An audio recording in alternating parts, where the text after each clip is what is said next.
Aujourd'hui, nous allons parler sur qui est l'homme, ou sur l'homme. Qui est l'homme? Qui est l'homme? Qui est l'homme? Si l'homme se connaît directement, l'homme agit par rapport à ce qu'il est. Si l'homme connaît sa mission, si l'homme connaît sa valeur, si l'homme connaît son origine, si l'homme connaît son avenir, si l'homme connaît là où il est, l'homme agit toujours avec certitude et agit par rapport à ce qu'il connaît. C'est pourquoi je vais introduire ce message dans le livre de Genèse, chapitre 1, verset 26. La Bible nous dit, Genèse chapitre 1, 26, puis Dieu dit, faisons l'homme à notre image, selon notre ressemblance, et qu'il domine sur les poissons, qu'il domine sur les poissons de la mer, sur les oiseaux du ciel, sur les bétails, sur toute la terre, et sur tous les reptiles qui rampent sur la terre. Ici, nous parlons sur l'homme, ou nous parlons de l'homme, ou à propos de l'homme. Dieu qui dit, faisons l'homme. Donc, l'homme est originaire du ciel. Donc, l'homme, c'est Dieu qui l'a créé. Donc, tout ce que nous sommes, c'est Dieu qui nous a créés, c'est Dieu qui nous a fait. Maintenant, cet homme ici que Dieu a créé, la première dimension de la création, c'est la dimension immatérielle, qu'on dit l'homme créé. La deuxième dimension de l'homme, c'est l'homme fait ou l'homme fabriqué. La troisième dimension de l'homme, c'est l'homme placé. Et il y a la quatrième dimension qu'on va continuer après. Mais d'abord, l'homme créé, c'est quoi? Ici, dans Genèse chapitre 1, verset 26, Dieu entre dans sa pensée, entre dans son conseil pour dire, créons l'homme selon notre image et selon notre ressemblance. Donc, Dieu Tout-Puissant pense, planifie de créer ou à créer un homme qui lui ressemble, une autre divinité comme lui. Maintenant, Dieu Tout-Puissant, le Dieu créateur, crée l'homme. Ici, l'homme est dans la pensée. Donc, l'homme créé est encore un homme market, un homme immatériel, un homme projet, un homme qui est encore dans la vision de Dieu. Dieu n'a pas encore fait quelque chose pour le créer, mais il a une vision, il a une pensée, il a un projet, il a un plan. C'est là où la Bible nous dit, dans la bonté de Dieu. Donc, Dieu avait un plan de créer. Et comme Dieu avait ce plan, il a créé l'homme dans sa vision, dans sa pensée, dans son projet. Il a fait une marquette ou un plan. Et ce plan qu'on appelle Adam ou l'homme créé.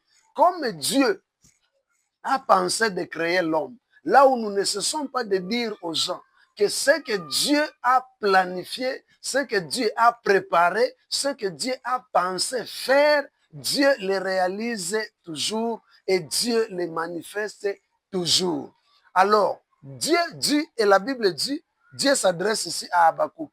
Il dit, écris ce livre, écris cette prophétie, écris ces paroles de prophétie, même si ça tarde, même si les vents arrivent, même si les tempêtes arrivent, même si les dérangements, les découragements arrivent, gardez cette parole, écris-la sur des tablettes, incolonise couramment, en fait que ça, pour que ce que moi Dieu j'ai dit, ça s'accomplira certainement. Écris-la, garde-la. Ne perds pas l'espérance, ne tombe pas parce que la promesse a tardé. Ce que Dieu a dit, cette chose s'arrivera certainement.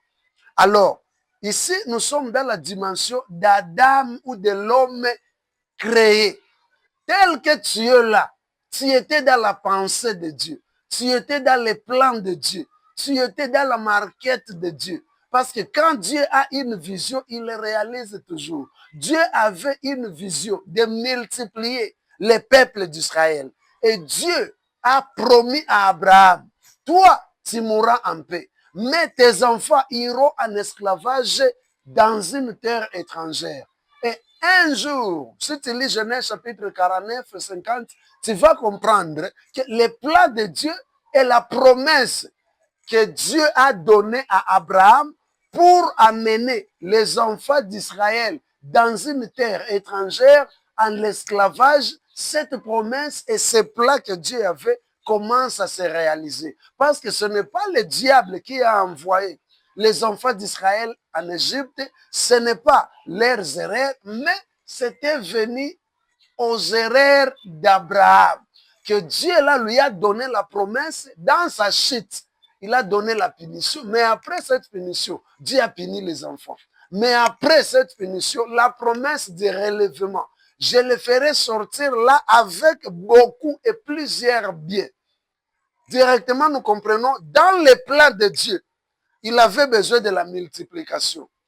Mais dans les erreurs d'Abraham aussi, Dieu a donné une promesse de les amener et là, Dieu les a multipliés. Ils étaient partis comme une famille, mais ils sont sortis comme une nation.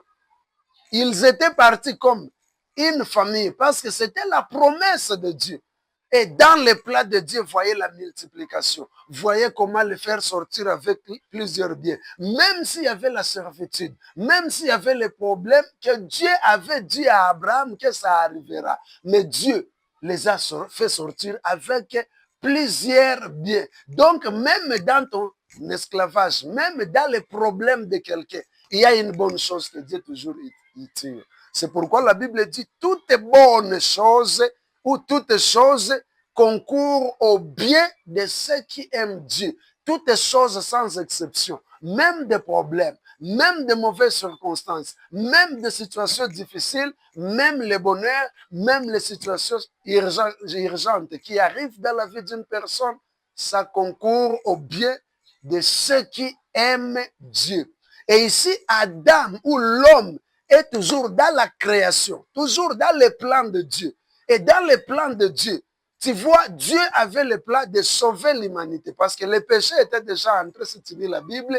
Et dans le plan de Dieu, avant même la fondation du monde, Dieu avait le plan de sauver l'humanité parce qu'il savait que le problème arrivera. Comme Dieu est omniscient, il savait que le problème viendra. Mais lui, Dieu a préparé une solution qui était Christ, le mystère caché. Depuis le siècle des siècles, Christ était préparé. Jésus-Christ était préparé comme la solution à l'humanité ou au péché et problème de l'humanité. C'est pourquoi la Bible dit, Dieu nous a choisis, Dieu nous a connus d'avance avant la fondation du monde. Il nous a sauvés, il nous a purifiés, il nous a transformés avant la fondation du monde. Donc le monde n'était pas encore créé, l'homme n'était pas encore créé, mais Dieu dans son plan, il voyait ici, quelqu'un se lèvera et trompera l'homme et fera un problème, mais la solution, je commence à préparer. Donc Dieu dans son plan a préparé Christ et quand l'état est fixé, quand l'état était arrivé, Dieu a donné son Fils et son Fils est venu pour nous sauver dans le livre de Jean chapitre 3 verset 16. Quand Dieu a aimé beaucoup, a tant aimé le monde, il a donné son Fils unique afin que quiconque croit en lui ne périsse point, mais qu'il ait la vie éternelle. Et cette vie éternelle est que les gens connaissent Dieu le Père et Christ, son Fils qu'il a envoyé pour nous sauver. C'est ça la vie éternelle. Et dans le plan de Dieu, il y avait ce plan. Donc, je suis en train de dire, tout ce que Dieu a comme plan sur la vie d'une personne, sur la situation d'une personne, sur l'avenir d'une personne, Dieu toujours réalise cela. Ici, je parle de l'homme créé. De l'homme créé. Donc cet homme créé, c'est encore immatériel. C'est encore un homme qui n'existe pas physiquement. Maintenant, l'homme Deuxième homme, c'est l'homme fait. Parce qu'il faut que tu te connaisses qui es-tu. Maintenant, l'homme fait, l'homme fabriqué, l'homme matérialisé, ou Adam fait, Adam matérialisé, Adam fabriqué. Maintenant, c'est la deuxième dimension ou le deuxième homme. Un, première dimension, l'homme créé. Deux, ou deuxième dimension, c'est l'homme fait. Maintenant, l'homme fait ou l'homme fabriqué. Dans Genèse chapitre 2, verset 7, la Bible dit, l'Éternel Dieu forma l'homme de la poussière de la terre. Il souffla dans ses narines, un souffle de vie et l'homme devient un être vivant ou une âme vivante. Ici, nous voyons maintenant la deuxième dimension de l'homme, ou ce que tu es maintenant. Comme l'homme était déjà créé dans le plan de Dieu, l'homme créé, il a fallu que Dieu passe en action, parce que ce que Dieu dit, Dieu le réalise toujours. Et Dieu est passé en action. Et qu'est-ce que Dieu a fait? Il a fallu que la divinité s'introduise, la divinité s'incarne, la divinité s'introduise dans l'humanité. Dieu a pris la poussière, comme la Bible nous dit. Dieu a pris la poussière, il forma la poussière. Il donna la poussière une forme. Il donna la boue une forme. Il donna la boue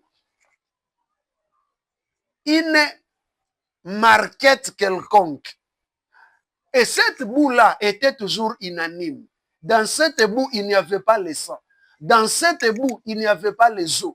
Dans cette boue, il n'y avait pas les cheveux. Dans cette boue-là, il n'y avait pas les ongles. Dans cette boue, il n'y avait rien. C'était seulement comme toi-même, tu peux prendre la boue, tu peux prendre ce qu'on appelle ici chez nous les matopes, la poussière. Tu prends ça, tu fabriques comme les enfants fabriquent les hommes avec la boue. C'était seulement comme ça. Mais Dieu est descendu, a touché la boue. Quand Dieu a touché la boue, il a donné une forme. Et la Bible dit, et Dieu souffla. Et Dieu souffla un souffle de vie dans cette boue. Et quand Dieu a soufflé ce souffle de vie dans cette boue, la Bible nous dit, et directement, sans compter les heures, sans compter les temps, sans compter les années, sans compter les périodes, mais quand le souffle de Dieu, quand le roi de Dieu, le pneuma de Dieu, le souffle de Dieu est entré, s'est introduit dans l'homme ou dans la poussière ou dans la boue, directement, la Bible nous dit, et l'homme devint une âme vivante. Waouh! Donc, ce qui donne à l'homme la mobilité, c'est ce souffle de Dieu. C'est pourquoi la Bible dit dans Job chapitre 33, verset 4, 32, verset 8, la Bible dit en réalité dans l'homme, c'est l'esprit. Job 32, 8, en réalité dans l'homme, c'est l'esprit. Le souffle de Dieu qui l'anime. Donc, dans l'homme, ce qui te fait toi homme, tu sois homme, c'est le souffle de Dieu. C'est le souffle de vie que Dieu a soufflé dans l'homme, dans les narines de l'homme. Et l'homme directement, le sang est entré. Oh, l'eau qui est dans le corps est entrée. Les muscles se sont créés et formés. La mobilité a existé. Les cheveux ont existé. Toutes les parties de l'homme, l'estomac, les intestins, les yeux, les oreilles, tout ce que l'homme possède ou tout ce que toi tu possèdes était entré et a pris vie le jour où Dieu a soufflé de son souffle dans cette boue. C'est pourquoi je dis à quelqu'un et je te dis à toi, homme, malgré tout ce que tu peux avoir comme maladie dans ton corps, comme maladie dans ton âme, sache que tu es un esprit. Sache que c'est le souffle de Dieu qui vit en toi. Et comme Dieu a soufflé, la guérison peut être instantanée si tu crois à ce message. Si tu crois à cette parole, la guérison doit entrer dans ta vie parce que tu es un esprit. Tu n'es pas une boue, tu n'es pas une chose, mais tu es le souffle de Dieu. Tu es le souffle de Dieu. C'est le souffle de Dieu qui te fait animer. Tu es donc un esprit. Parce que sans le souffle de Dieu, la boue restait boue. La poussière restait poussière. Mais avec le souffle de Dieu, la vie est entrée. La vie est entrée, le sang est entré. Donc, même si ton sang est sale et impur, même si ton sang a le VIH, même si ton sang a le cancer, à partir de ce message que je lance, que le cancer puisse te quitter au nom de Jésus-Christ. Comme Job dit, en réalité, dans l'homme, c'est l'esprit. Comme je parle, et je suis en train de te faire découvrir par la grâce du Saint-Esprit ce que tu es. Il faut que tu croies seulement en Jésus-Christ et que directement le souffle puisse revitaliser, puisse donner la vie à ton corps. C'est là où la Bible nous dit dans le livre de Romains chapitre 8, verset 11. La Bible nous dit, si le même esprit qui a ressuscité Christ d'entre les morts habite en vous, ce même esprit donnera la vie à vos corps mortels. Oh my goodness. Donc, même si ton corps est faible, même si ta vie est faible, même si la maladie veut te détruire, il suffit seulement que l'Esprit de Dieu, le souffle de Dieu, que je mets, que j'ordonne dans ta vie, que tu crois seulement et directement, ta guérison est certaine. Ton miracle est certain, ta restauration est certaine, parce que la Bible nous déclare, l'Esprit qui a ressuscité Christ donne la vie au corps qui est mortel. Ici, je parle d'Adam fait, ou de l'homme fait, l'homme fabriqué, l'homme matérialisé. Et ce qui a fait que l'homme soit mobile, fait des mouvements, fait toutes choses, c'est le souffle de Dieu. Donc, comme tu es là, commence à te connaître. Moi, je suis fait par le souffle de Dieu. Quand je marche, c'est à cause de Dieu. Quand je vis, c'est à cause de Dieu. Quand je trouve même de l'argent, c'est à cause de Dieu. Tout ce que je possède, c'est à cause de Dieu. Tout mon mouvement, c'est à cause de Dieu. Tout ce que j'ai, c'est à cause de Dieu. Tout ce que je pense, c'est à cause de Dieu. Tout ce que je planifie, c'est à cause de Dieu. Quand tu reconnaîtras que c'est à cause de Dieu que tu es tel que tu es, tu ne t'enorgueilliras jamais, tu n'humilieras jamais les autres, tu ne mépriseras jamais les autres, parce que tu vas les respecter car ils sont des créatures de Dieu et tout ce que toi tu es, c'est à cause de Dieu. C'est à cause de Dieu qu'il y a la deuxième dimension de l'homme, l'homme fait ou l'homme fabriqué. L'homme fait ou l'homme fabriqué. Et cet homme, nous entrons dans la Bible, dans les Saintes Écritures.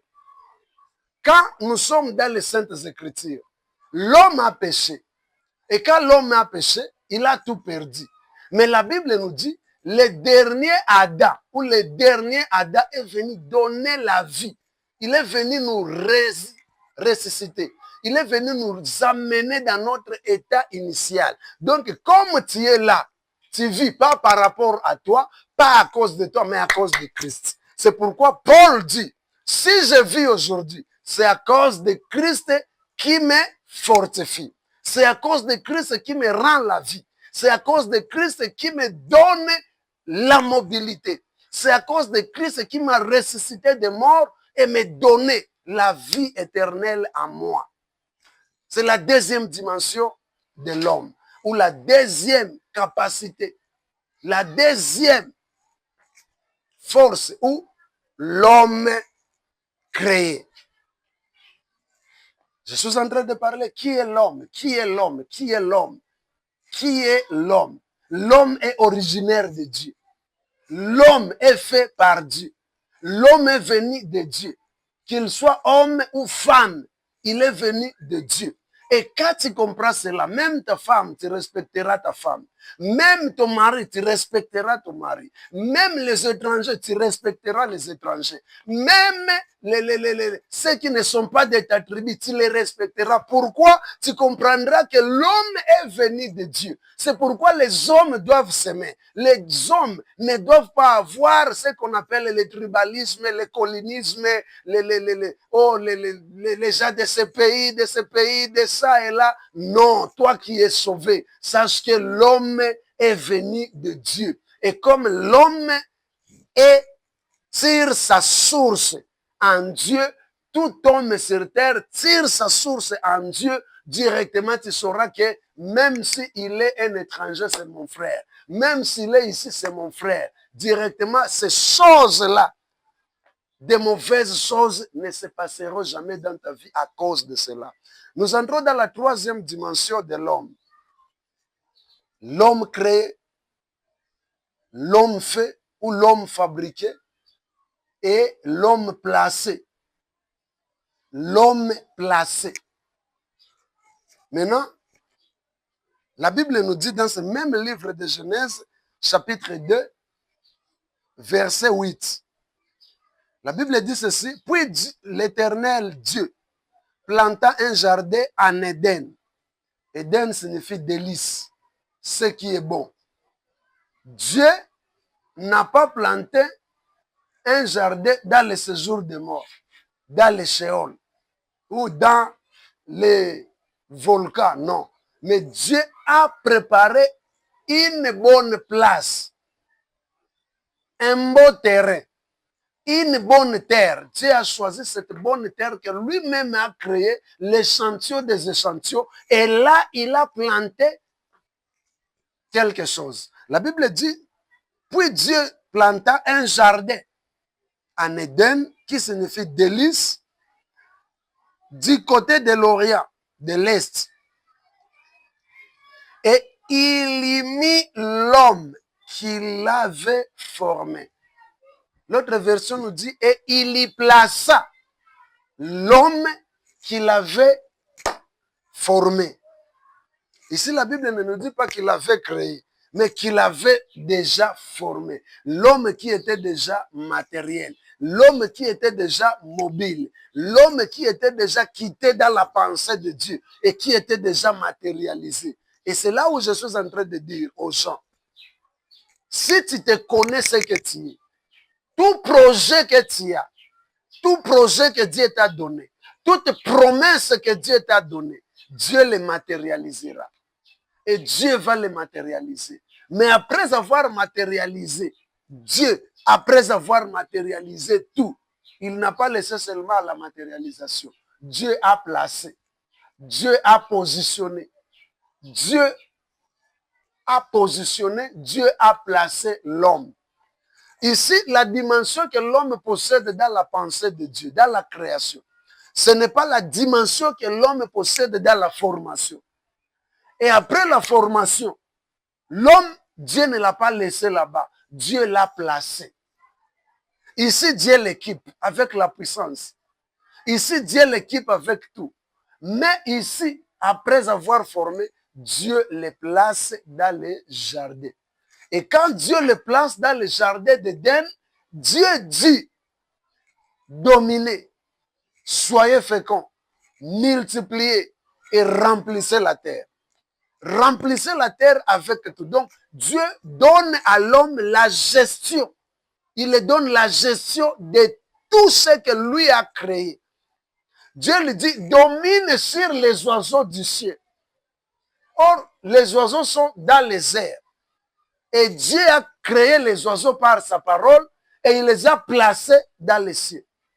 Dieu a créé les animaux aquatiques, les poissons de la mer, et il les a placés, il les a donné leur place, il les a positionnés dans la mer ou dans les eaux. Et puis Dieu crée les hommes et Dieu les positionne sur la terre. Mais l'homme ne devrait pas dominer sur la mer, sur les poissons de la mer. L'homme ne devrait pas dominer sur les oiseaux du ciel. L'homme ne devrait pas dominer sur les insectes de la forêt. Mais Dieu donne à l'homme, il lui donne la faveur, la supériorité. Dieu les place lui-même sur tout ce que Dieu a créé et placé. Sur tout ce que Dieu a déjà créé avant l'homme et le placer. Parce que même les poissons étaient créés avant l'homme. Même les animaux étaient créés avant l'homme. Même les arbres, tout ce que tu vois là, étaient créés avant l'homme. Même les jours, même les eaux étaient créés avant l'homme. Même tout ce qui existe était créé avant l'homme. Mais qu'est-ce qui fait? C'est que Dieu crée l'homme le dernier au 6e jour et Dieu prend l'homme, le place dans le jardin et lui donne la supériorité et la domination de tout ce que Dieu a créé et partout. Il donne la supériorité dans les eaux, il lui donne la supériorité et la domination sur les oiseaux du ciel. Les oiseaux volent au-dessus des hommes. Mais même s'ils volent au-dessus des hommes, Dieu les donne la supériorité, la domination. Il les donne au-dessus des animaux, au-dessus des oiseaux qui sont au-dessus des hommes. Même s'ils sont au-dessus, mais l'homme doit les dominer. Même s'ils sont au-dessus, mais ils sont sous la domination, sous la conduite, sous la gestion de l'homme. Regarde comment Dieu a aimé l'homme. C'est pourquoi l'homme de David, le psalmiste, dit, qui est l'homme pour que tu le fasses du bien? Qui est l'homme pour que tu te souviennes de lui? Tu l'as couronné de bonté et de magnificence. Paix, à peu près de Dieu. Et le psalmiste dit dans le psaume chapitre 82, il dit, en réalité, je vous avais dit que vous êtes de Dieu. Mais vous mourrez comme les hommes. Vous mourrez comme les hommes. Quels sont ces hommes ici? Ce sont des hommes sans Dieu, sans la foi. Ce sont les hommes animaux ou les hommes, l'homme animal. Mais ici, nous parlons de l'homme qui se connaît, que lui, il est spirituel. Cet homme doit dominer parce que la place qu'on l'a donnée, c'est une place de domination. Tu dois dominer sur tout ce qui existe. Sur les poissons de la mer. Tu ne peux pas vivre des jours, même 2 heures d'état. Tu te plonges dans la mer ou dans les eaux et tu vis là-bas. Non.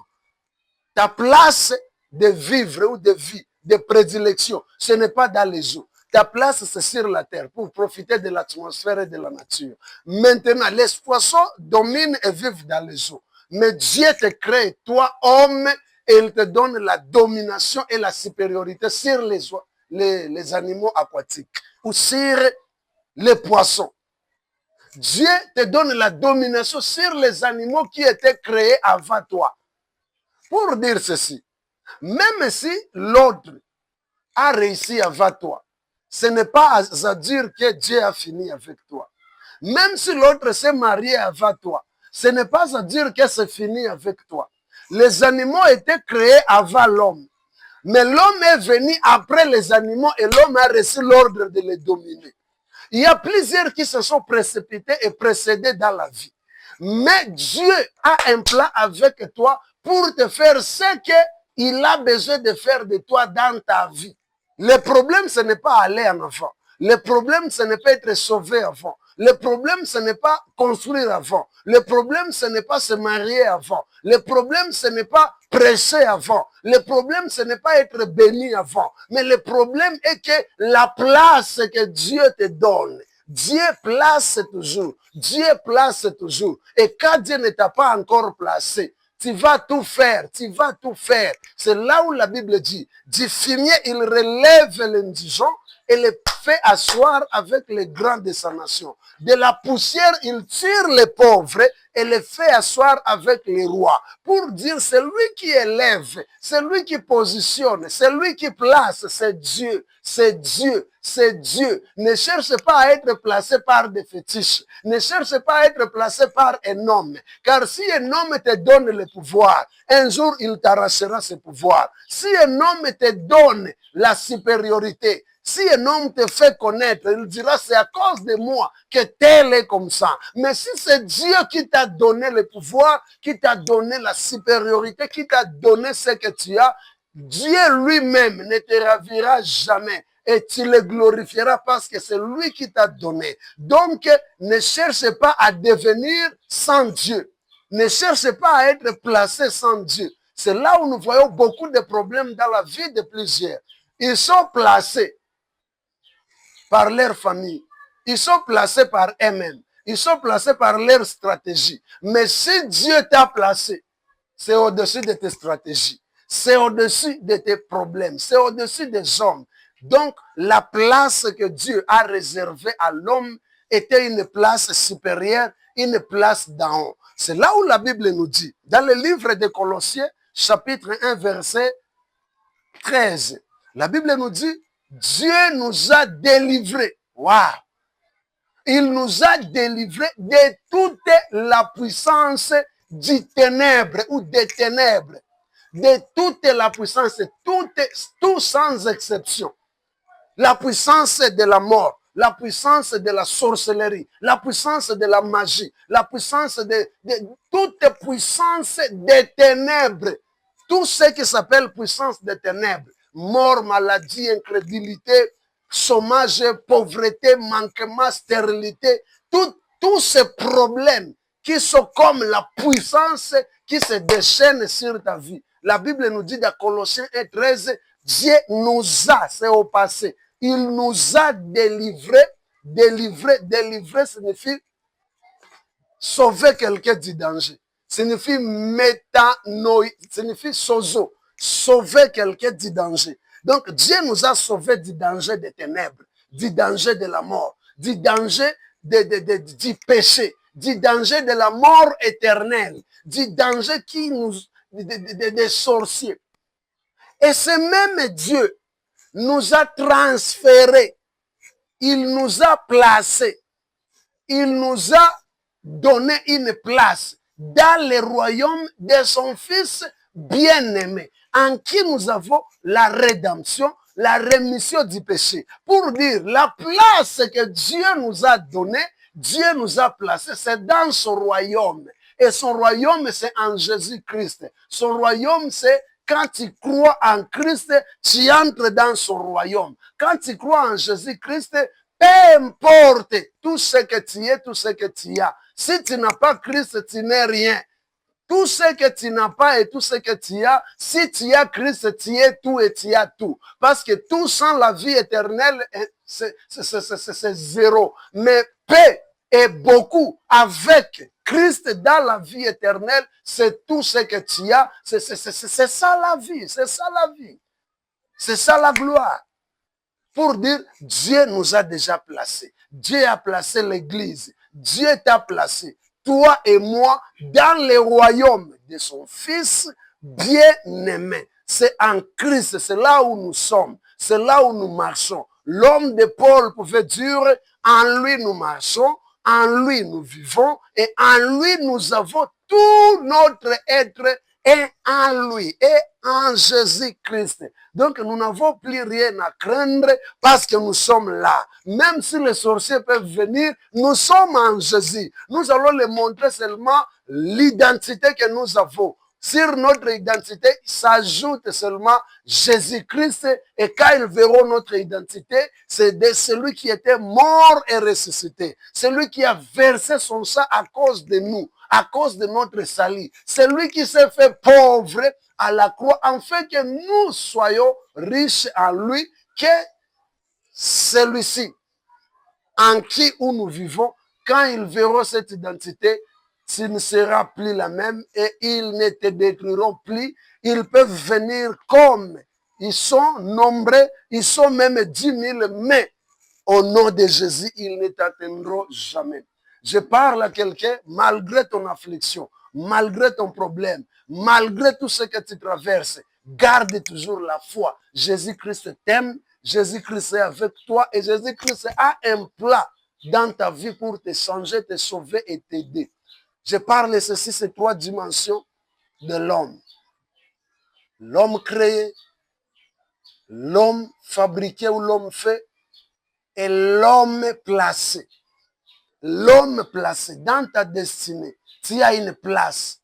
Tout le monde, toute personne que Dieu a créée a une place de prédilection, a une place où il doit dominer. Les autres, c'est dans la politique. Et je prie que Dieu te bénisse. Je prie que Dieu te connecte et te place maintenant dans la place et dans la position où il a préparé, il a déjà fait, fabriquer, formé pour toi. Parce qu'il t'a déjà formé en Christ. Il t'a déjà fabriqué en Christ. Il t'a déjà ressuscité en Christ. Comme il t'a déjà ressuscité en Christ, il t'a déjà donné une place en Christ. Et quand tu marches, l'homme de Paul dit, ce n'est plus moi qui vis, mais c'est Christ qui vit en moi. Comme tu as une place en Christ et ce n'est plus toi qui vis, comme tu me crois maintenant, laisse que le miracle commence à se passer. Si ta place c'est dans la politique, que Dieu ouvre ses portes, que Dieu ouvre ses voies. Et que Dieu te donne la sagesse, l'intelligence et la nouvelle révélation pour t'amener dans ta place et dans ta destinée. Si c'est ta place, c'est dans le commerce, que Dieu t'ouvre des ouvertures et des portes. Je parle de la place. Si ta place, c'est dans l'évangile, dans le ministère, que Dieu dévoile ton ministère, que Dieu change ton ministère, ta vie, en fait que ce ministère qu'il t'a donné, c'est donc qu'il a mis et investi à toi, que Dieu les expose pour sa gloire et pour ses enfants. Je parle sur toi tout ce qui est comme place que Dieu a préparé. Si c'est dans le business, si c'est dans l'entrepreneuriat, si c'est dans l'agriculture, si c'est dans l'élevage, si c'est dans les entreprises publiques, si c'est dans des partenariats que tu peux ouvrir, si dans n'importe quel domaine, si c'est dans la construction, si c'est dans la médecine, si c'est dans l'immobilier, si c'est dans tous les domaines de la vie, là où tu es, mentionne seulement les noms que Dieu t'a dit, c'est ça ta destinée. Que Dieu t'amène dans ta destinée. Que Dieu te place dans ta destinée. Même si tu es fille, tu es garçon, tu es encore célibataire. Tu es en train de tâtonner. Je vais me marier avec qui? Je vais marier qui? Je vais prendre qui? Je suis en train de parler. Que le Dieu de la destinée te connecte avec l'homme ou la femme de ta destinée. Toi qui es dans les errances, que mon Dieu te ramène à un seul lieu dans sa destinée, dans ta destinée, il te place, qu'il te place, qu'il te place dans ton foyer, qu'il te place dans ton activité, qu'il te place dans ton travail, qu'il te place dans ta vie, parce que tu es déjà en Jésus-Christ, et comme tu es déjà en Jésus-Christ, tu crois en Christ, que Dieu t'amène encore au large et que Dieu te place dans ta place, dans ta destinée. Je parle à toi qui n'es pas encore sauvé. Tu n'es pas encore sauvé. Tu m'as écouté ou tu m'écoutes. Je parle que ce Dieu tout-puissant, que ce Dieu de la grâce, que ce Dieu de la miséricorde te ramène par la puissance du Saint-Esprit et te place encore dans son royaume, qu'il te donne son salut. Comme tu m'écoutes, tu peux recevoir Jésus-Christ immédiatement comme tu m'écoutes. Si tu crois que Jésus-Christ est sauvé, si tu crois que Jésus-Christ est Seigneur, si tu crois que Jésus-Christ peut te sauver, à ce moment même où tu crois, Dieu va te transporter dans ta vie et te délivrer et te transporter dans le royaume de son Fils, dans ta place. Et dans cette place, il va te ramener encore très loin.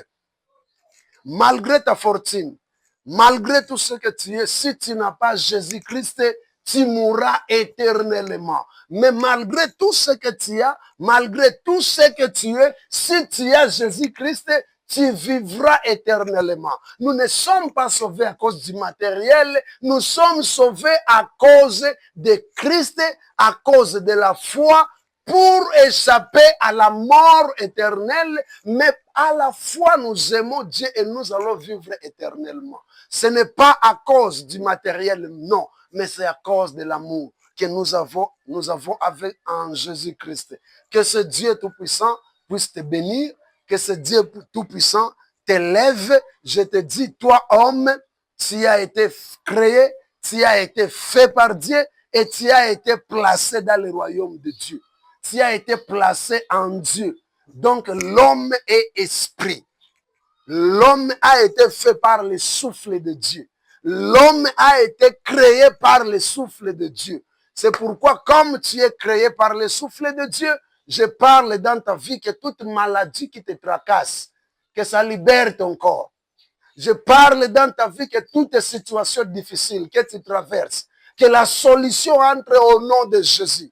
Je parle dans ta vie, tout ce qui est impossible à toi, c'est possible à Dieu et c'est possible à toi si tu crois. La Bible déclare dans le livre de Luc, chapitre 1, verset 35 et 37, que rien n'est impossible à Dieu. Rien n'est impossible à Dieu. Tout ce qui est impossible à toi, je te parle que ça ne doit plus être possible parce que tu as le souffle de Dieu, parce que tu as Jésus-Christ et parce que tu es en Christ. Tu n'es pas n'importe qui, tu es un enfant de Dieu, tu es un élu de Dieu, tu es béni à cause de ce Dieu et ce Christ que tu as reçu. Je bénis ton nom et je bénis ta vie.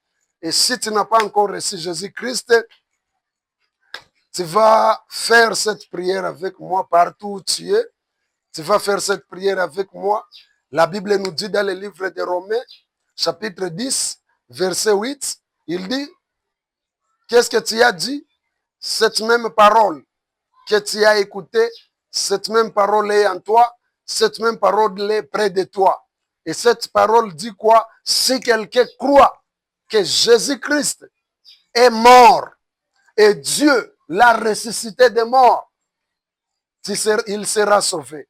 Parce que c'est en croyant du cœur qu'on parvient au salut et c'est en confessant de la bouche, en croyant du cœur, pardon, qu'on parvient à la justice et en confessant de la bouche qu'on parvient au salut. Donc, si seulement tu crois que Jésus-Christ était mort et que Dieu l'a ressuscité des morts, directement tu es sauvé. Si tu crois à cette parole que Jésus-Christ est mort, confesse et ressuscité, confesse-le de ta bouche. Jésus-Christ, je crois, tu es mort, tu étais mort et Dieu t'a ressuscité des morts. Je crois que tu étais mort pour moi et Dieu t'a ressuscité des morts. Je le crois dans mon cœur et je le confesse publiquement. Jésus-Christ est Seigneur et Jésus-Christ est mon sauveur. Directement, si tu confesses comme ça et si tu parles comme ça, tu es sauvé. Tu es déjà l'enfant de Dieu. Tu es déjà dans le royaume de Dieu. Tu es déjà un bien-aimé de Dieu. Et je t'appelle à croire à cela tous les jours de ta vie. Continuer à croire et continuer à te connaître. Que Dieu bénisse cette parole. Je prie pour toi, toi qui m'as écouté et toi qui peux écouter ce message. Je prie pour toi. Tu vas fermer les yeux, on va prier. Même si tu es malade, même si tu es infirme, même si tu es dans une situation difficile, dans une condition physique difficile. Ici où je prie et Dieu est en train de faire le miracle. Toute maladie quitte ton corps. Par ma parole, toute maladie quitte ton corps. Par ma parole, que toute maladie quitte ton corps. Tout ce qui est dans les sangs, dans les reins, dans les nerfs, dans le corps, tout ton corps et tout ton être, que ça soit purifié. Je chasse le sida en toi, je chasse le cancer en toi, je chasse la diabète en toi, je chasse les tensions, je chasse les hypertensions, les hypotensions, je chasse le diabète, je chasse le cancer, je chasse les maladies d'estomac, de yeux, de dents, de tête, des nerfs, de pieux. Je chasse toute maladie démoniaque en toi. À partir de ce jour, ces maladies m'écoutent et quittent ton corps et libère ta vie. J'assainis ta vie dans le nom de Jésus. Je purifie ton corps au nom de Jésus. Je prie pour ta maison, je prie pour tes parents, je prie pour tes enfants, je prie pour toi qui m'écoute et qui va m'écouter. Je prie pour toi que Dieu t'amène à les comprendre et à les connaître. Que Dieu t'accorde les salis. Que Dieu t'accorde sa grâce. Je prie pour tes affaires, je prie pour tes projets. Que Dieu te donne la réussite et l'excellence dans tes projets. La Bible dit dans Job 19 qu'à tes résolutions correspondra le succès. Comme tu m'as écouté ce message, que Dieu, le Dieu Tout-Puissant, te fasse comprendre que tu es un esprit. Et un esprit n'a pas besoin d'échouer. Un esprit ne doit pas échouer. Que tu puisses réussir dans tes entreprises. Je déclare la réussite dans ta maison. Je déclare la réussite de ton foyer. Même si tu voulais aller au divorce, même si tu étais déjà rejeté par ton mari, même si cette femme t'avait déjà rejeté, mais je prie que ça se restaure. Je prie pour ton mariage, je prie pour tes enfants, je prie pour tes fiançailles, je prie pour ton avenir. Dans le nom de Jésus, je crois au Dieu des miracles. Je crois au Dieu qui opère des signes et des prodiges. Que ce Dieu marche avec toi. Je prie pour ton ministère, je bénis ton ministère, que l'évangile aille en avant avec toi et par toi. Que Dieu se fasse connaître dans l'humanité par toi et sur toi et avec toi. Au nom de Jésus. Que ce message que Dieu t'a donné puisse exploser et renverser les fondements des ténèbres afin que la gloire de Dieu soit manifeste tous les jours. Soyez bénis, que le Dieu puissant te bénisse, que le Dieu tout-puissant te délivre et que le Dieu tout-puissant te change et t'amène au large. Amen.